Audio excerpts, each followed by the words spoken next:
మనం కలిగినటువంటి దేవుని బట్టి, ఆయన నామాన్ని బట్టి, ఆయన మన పట్ల చేసినటువంటి కార్యాలను బట్టి, ఆయన మన జీవితంలో చేసినటువంటి ప్రతి మేళ్ళని బట్టి మనం దేవుని ఏం చేసే వారంగా ఉండాలండి? ఎల్లప్పుడూ ప్రభువుని స్తుతించే వారంగా ఉండాలి. ఎల్లప్పుడూ ప్రభువుని బట్టి మనం ఆనందించే వారంగా ఉండాలి. హల్లెలూయా.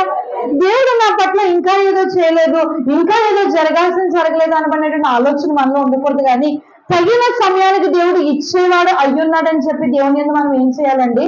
ప్రతి దినము, ప్రతి గడియ, ప్రతి విషయమందు దేవుని మనము దేవుళ్ళు ఆనందించే వారంగా ఉండాలి.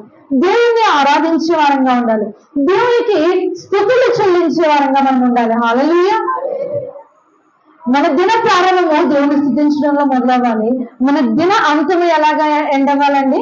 దేవుని స్తుతించడంతోనే ఎండవ్వాలి. ఎందుకంటే స్తుతి మన స్థితిని మారుస్తుంది ప్రియ దేవుని బిడ్డలారా. కాబట్టి స్తుతి అన్నది మన పెదవులకు మనం ఏం చేయాలి?